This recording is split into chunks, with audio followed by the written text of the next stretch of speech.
Hello and welcome to another GrowSkills webinar. Today I'm going to teach you how to optimize a blog. Now, blogs are absolutely fantastic. In fact, they're almost essential to your SEO. We like to call them SEO articles because they're so effective at supporting your SEO. And the reason that they're so good is there's a few reasons. So firstly, you're adding fresh content to your website. So it signifies to Google that your website is regularly updated, is still a resource, is current. Google tend to filter through websites that haven't been updated in a while and kind of assume that the information on there is old.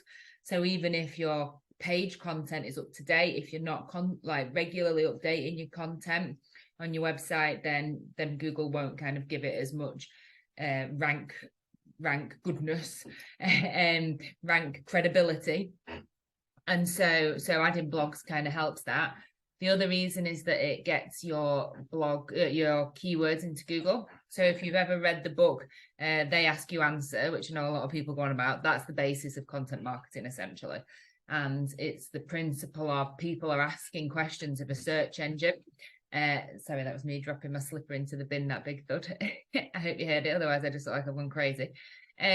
So people ask questions of search engines, and if you provide the answer on your website, then you're going to rank higher for that query. So for example, if people are Googling what is SEO, and I've got a blog or an SEO article on my website entitled "What is SEO?" and there's lots of other factors at play, the rest of my optimization is really good, chances are high that my blog is going to rank for that key phrase by provide the answer. The other thing that they're really good for is keeping people on your website, giving people a reason to come to your website. So Google looks at user signals that people generate when they come onto your website as an indicator of the level of quality of your site. So they assume people vote with their feet, which makes sense, right? So if people come to your website regularly, they come back to it, they browse a few pages, they spend quite a long time on your website, and they click through and they're taking on-page action, then Google goes, okay, this is probably a decent website, and therefore I'm going to return it higher in the rankings. The fourth reason that they're so great is that it encourages backlinks. So backlinks are a really, really important part of SEO because it's other people giving credibility to your website and your content. So if they're credible in their field, which is also your field, and they link back to your website, then it gives you a little bit more juice, a little bit more credibility, a little bit of authority, which is one of the jargon words. So that's really important. And the final fifth reason that blogs are so incredibly amazing for your website is that they open you up to a wider audience. So you can answer questions that people are asking that they don't yet know that you provide the solution to their problem.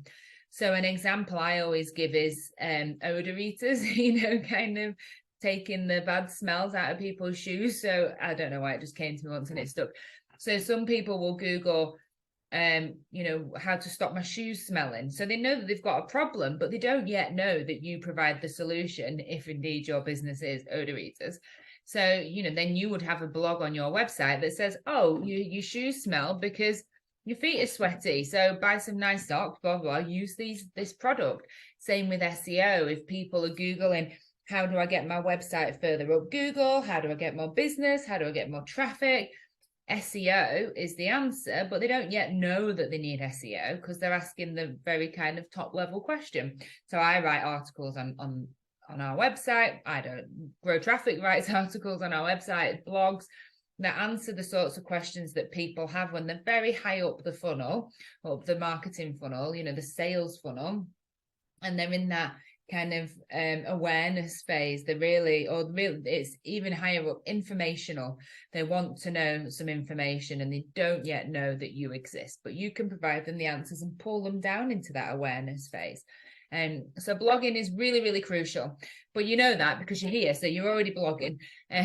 So how do you optimize a blog? I'm going to take you through and show you how I would upload and optimize a blog. So make some notes, because I'm going to show you practically. I'm not going to take you through a PowerPoint. So I'm going to share my screen. Okay, So I've logged into the back end of the Grow Traffic website, and I'm going to add a new post. So if you've got WordPress, this is what it looks like. And really the principle is the same. Whatever the system is, you tend to be able to add new, and then there's a few areas that you need to fill in and stuff. We use all-in-one SEO to optimize. A lot of people use Yoast. It's the same, it's essentially the same platform. Or there's Rank Math as well, which is essentially the same. You just put in the same information in boxes essentially. But a lot of your SEO, a lot of your optimization of a blog is done outside of the optimization tool. So I'll take you through that now. So I'm going to start off by adding new. And I'm going to take you right through uploading as well, because there's some bits and pieces that you need to do before, you can do before you upload the blog.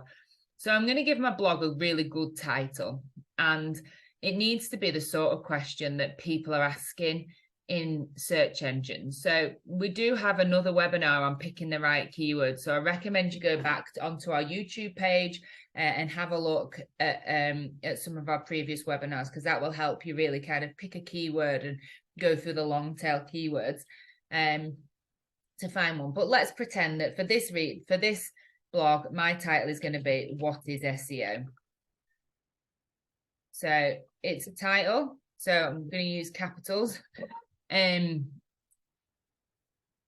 So now I'm going to go back to my blog. So I've started to write this pretend blog. So my title is "What is SEO?" This is also my keyword, my key phrase. Now, when it comes to blogging, your key phrase tends to be most of your title, if not all. So I'm going to need to make sure that I get some of this keyword in a few places in my blog. So I'm going to copy and paste this in. Now, I'm just going to copy here and put my blog in here. So here we go. So I'm going to start off with the first thing I need to do is put a keyword in. And it's best if you put your key phrase in the first paragraph of your blog, because there's certain areas that Google picks up on or looks for to establish what the key phrase is. You can specify a key phrase or a keyword as much as you want in Yoast, in Rank Math, in all-in-one SEO, but Google doesn't pay attention to that. What it pays attention to is where you've put your keyword, where it looks for your keywords in places it expects a keyword. And if there's not one there, then it just moves on and keeps looking. And it will just kind of guess what your blog is about if you don't tell it by putting your keyword into the relevant areas. So never pay for for an upgrade onto a premium version of an SEO plugin, because if it gives you more than one keyword, because you don't need it. You specifying your keyword in these plugins just enables the plugin to give you a score based on how well you've optimized it based on that keyword. So I'm going to start off and I'm going to put my keyword in this very first paragraph.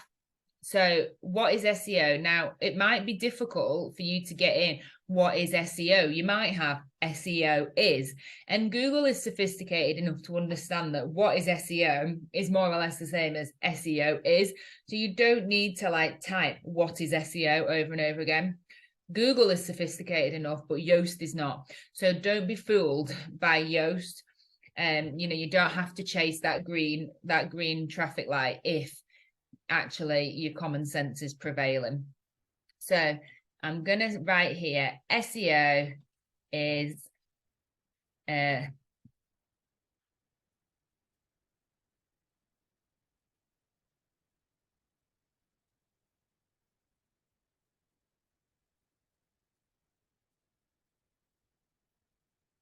so I've asked a question. I'm just going to get rid of that. So I've asked a question in my title and then I've answered it straight away. And that's really important, because that is kind of the first thing people will see. And you can also make it into the snippet, which is kind of where Google immediately answers a question if you answer it in the first paragraph. And of course, everybody hates when you're looking for an answer to something and you've got to read through a gazillion paragraphs before you actually get the answer, and they're really kind of eking it out. So I'm just going to answer it straight away. So my key phrase, what is SEO? I've got here, SEO is. Now I would call that a semantic. So it's, you know, same thing but different. And then I'm going to write a few in this blog, blah, blah, blah, blah, blah, pretend I've written it. And then I'm going to get into it. So Google loves a hierarchy, and it loves segmentation. It loves subheadings. And so do humans. Great big blocks of text, it turns everybody off. So you really want to be putting in plenty of subheadings. If you can ask and answer a question in each subheading, even better. So I'm going to say like, how does SEO benefit? And then I'm going to write some blah, blah, blah, blah, blah, my answer. Excuse me. So this is my subheading, right? First thing I need to do is turn all my subheadings, excuse me. Of course you want to cough. Into heading 2s. And the reason for that is, again, Google loves a hierarchy. So this is my H1. This is my heading 1. And this is like the main heading. Now, nerd alert, in the next few months, these have become, in the last few months, these have become less relevant. But it's still good practice. So we're still doing it just because, you know, it looks nice as well. So this is your H1, heading 1, and this becomes an H2. So, I mean, you can change the look and feel of this if you think it's too big or whatever. Usually around here in your WYSIWYG, or if not, you can just go into text and just add a little bit of code to reduce that size. So if you Google, you know, CSS to reduce size of font, it's there. So then I've answered blah, blah, blah, blah, blah, blah. And then I'm going to ask another question or make a statement. And if I can keep my keyword in it, even better. And again, I'm going to make that an H2. So it's important that you're getting these H1s and H2s in. The other thing that my blog is currently missing is some images. So people like images, it adds context, it's useful. So I'm going to stick in a nice pretty picture of something that's relevant. Bonus points if you can use a face, because people respond better to faces. And I'm going to put an alt text into it. Now, this is very naughty practice, because what they've done here is they've just uploaded this image without changing the image title. So I'm not going to use that. What I am going to do is show you how to change an image title so it's something relevant. So I'm going to go to pictures, and I'm going to take this picture of me and my sister when we were children, and I'm going to rename it. So I right click on it, and I scroll down so I can rename. So I'm going to call it SEO Experts Rachel and Hannah, because we are. So it's got my key phrase in SEO. Well, it's got a keyword in it, SEO. And it's really important that you do rename images. Don't be lazy about it, because that's one of the places that Google looks to find your keyword. So I've renamed that image, and then I'm going to upload it into my media library. Just drag and drop. Oh. Just drag and drop, she says. Just drag and drop. Okay. And I'm going to put in an alt text. Now, an alt text is not a ranking factor. It's not something that Google looks at, but it does make it easier for people with a visual impairment to access the internet. So when Google, or when search engines, websites, software is reading out a page to somebody, it will read image of such and such a thing. So it's really important that you're quite descriptive here, if for nothing else, for accessibility. So image of two children, of Rachel and Hannah, SEO experts as children.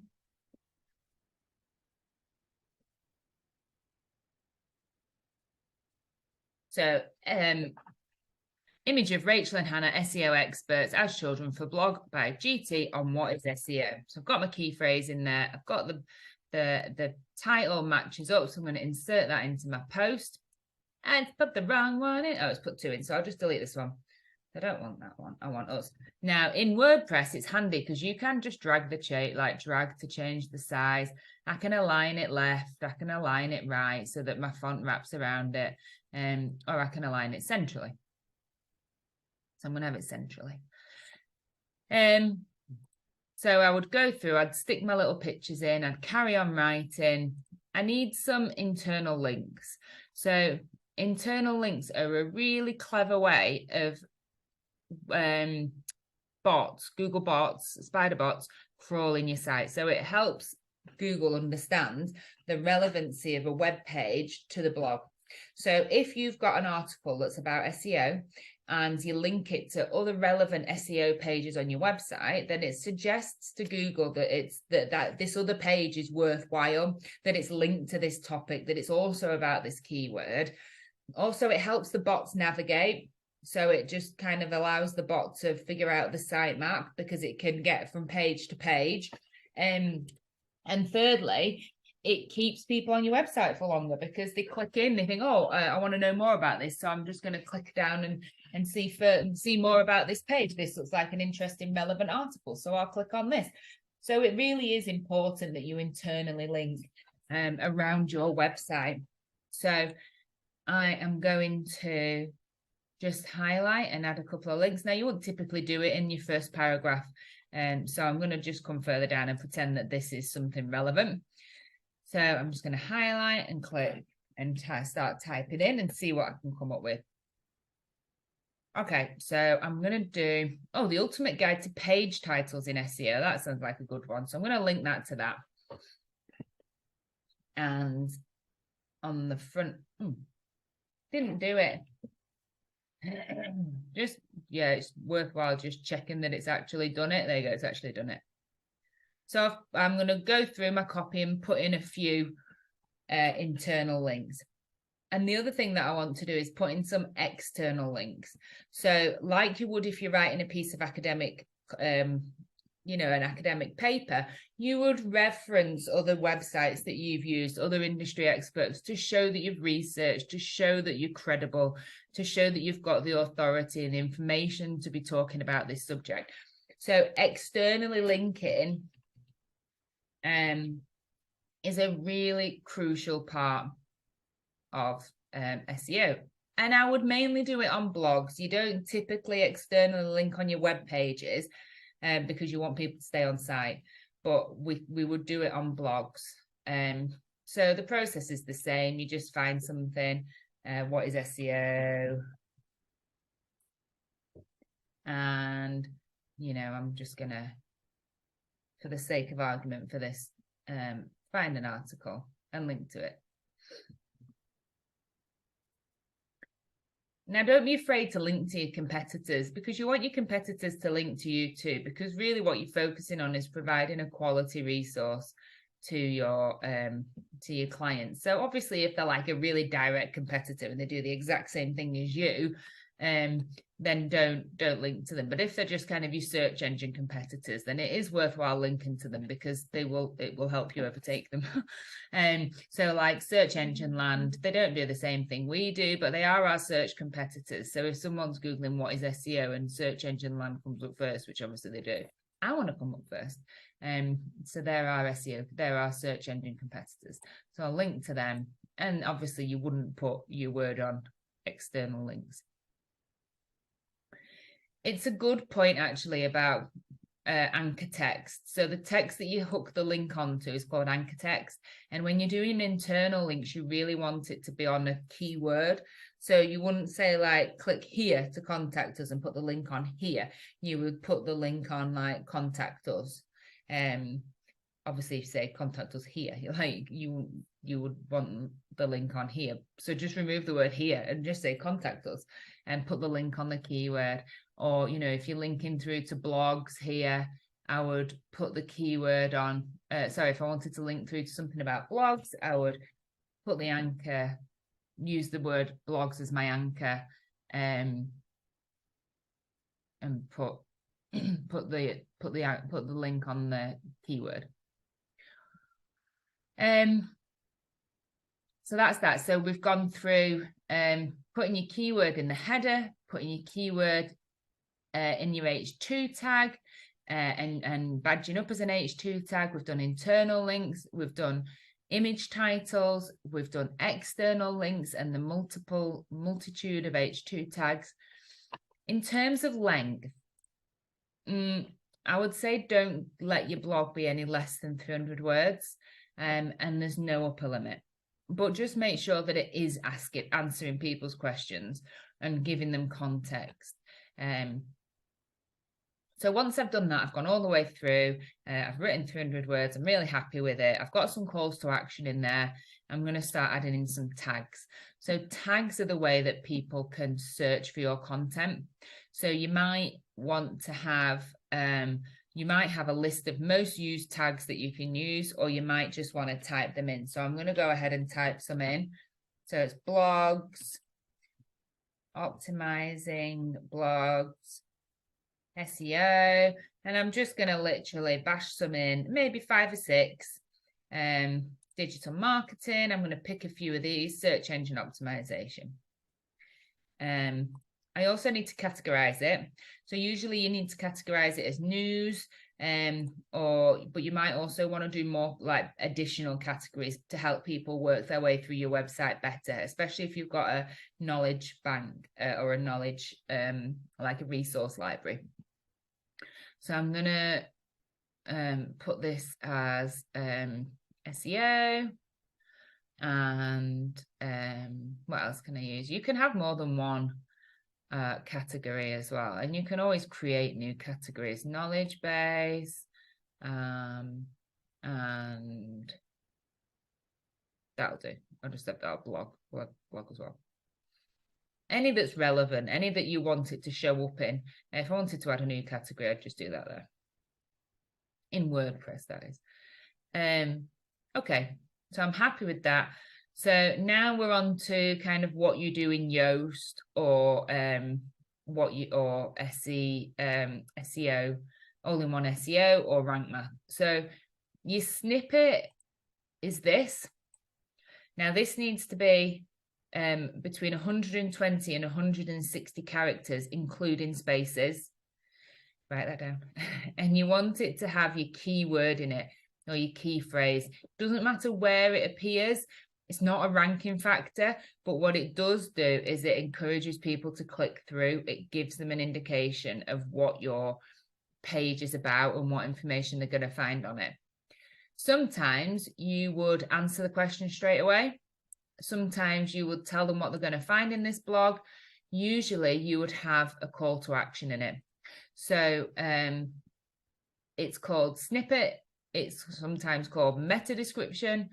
In all-in-one SEO, it just auto fills it with your post content. So I'm just going to delete that, and I'm going to write my own meta description. So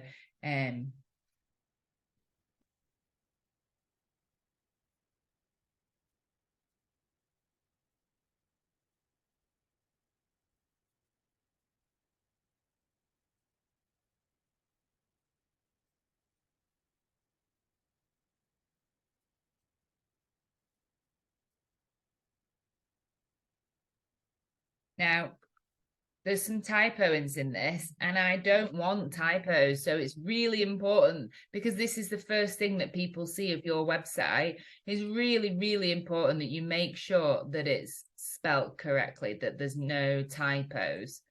So I'm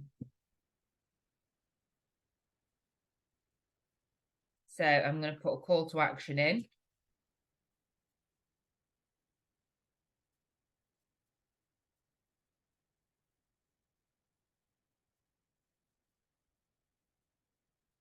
Okay, so I've got to 158 characters. Now, if I put in 162 characters, let's just put some in. It's not going to be really damaging, but it will truncate. So you can see, like, if I was to, well, you can see here it's showing it all, but that will depend on the screen size. So if I was on a mobile, I definitely wouldn't see all this text here. I would probably only really see, well, the only thing we can say that you probably will see is at least the first 120, but it's based on pixels. So, I mean, I'm getting really nerdy here. So it's not, Google doesn't base it on characters, it bases on pixels. So it depends on the width of the screen, but we say basically kind of up to 160 is the safe bet.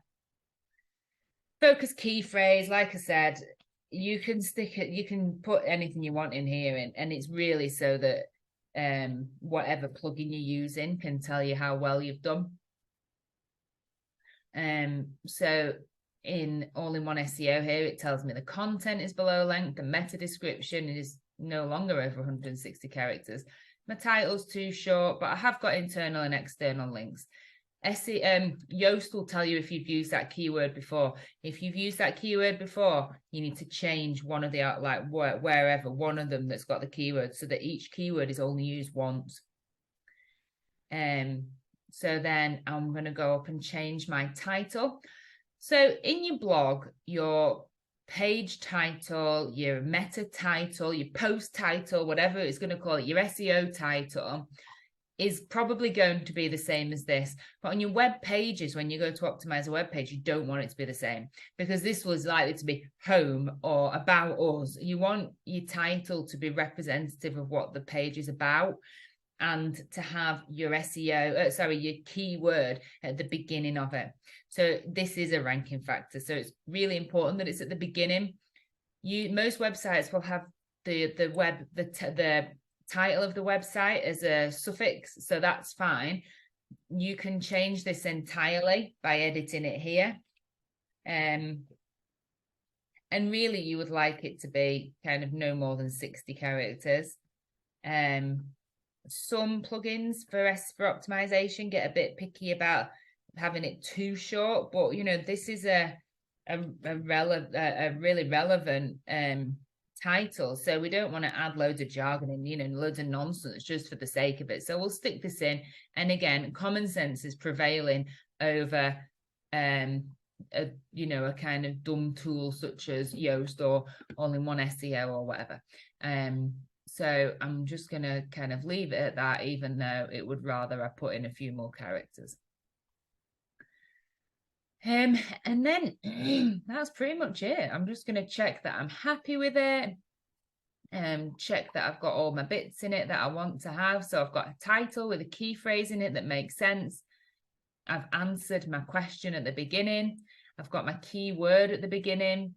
I've got my keyword in an H2 title and a semantic of it. I've badged this up as an H2 title. And I would pepper my keyword throughout the content, but it would naturally occur. Sometimes you'll write a blog and you'll have to go back and change a keyword because, you know, it just naturally changed as you were typing. Or sometimes the keyword just really easily fits in, but it's in too many times, and you know, kind of don't worry, don't force it too much. Just be kind of organic, but keep in mind what your phrase should be, and just try and get it in where it feels natural, but don't over optimize is what I'm saying. I would get up to 300 words. I've got some internal links, I've got some external links to some relevant content, and I've put my links on a keyword rich anchor text. So the anchor text has got a keyword in it. For example, this one here, blogs.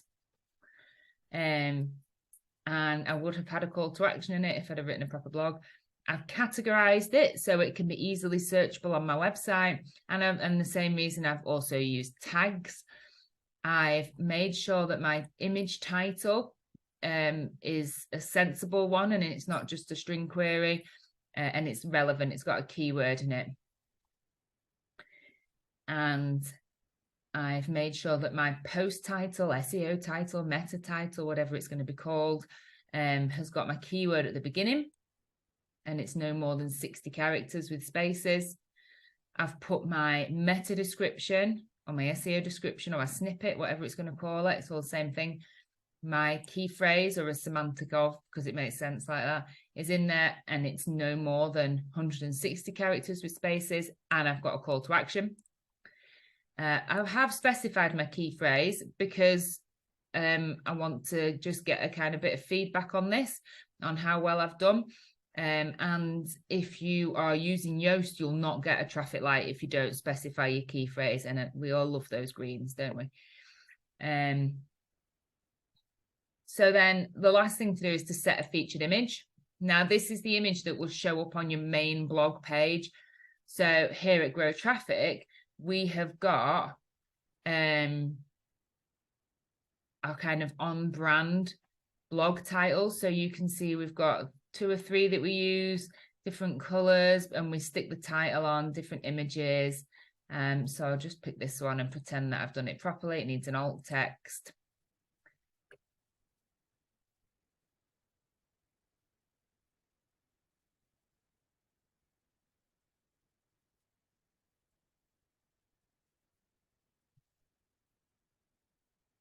And that's it. That is my post optimized. So if I am happy with that, I would then press, I can either preview it or I can press publish and my blog will go live. So that's the how-to. There's loads and loads of resources on the Grow Traffic website, growtraffic.co.uk. There's also loads of resources on the GrowSkills website, grow-skills.co.uk, on how to do this. If you've got any questions, you can email us at info@growtraffic.co.uk, or you can send us a message through our Facebook or through our website. We are on all the socials. This video will be available on YouTube if you're viewing it on the email, along with all our other webinars that are available on YouTube and all our other how-tos, including our Friday Facebook session, which we do every other Friday on Facebook, as the name suggests, where we give you 5 top tips on how to do an element of digital marketing. So they're really worthwhile checking out. They're at 1 o'clock every other Friday. And that's it. Thank you very much for watching. I hope it's been useful. If you've got any questions, give me a shout, and happy blogging. Thanks very much.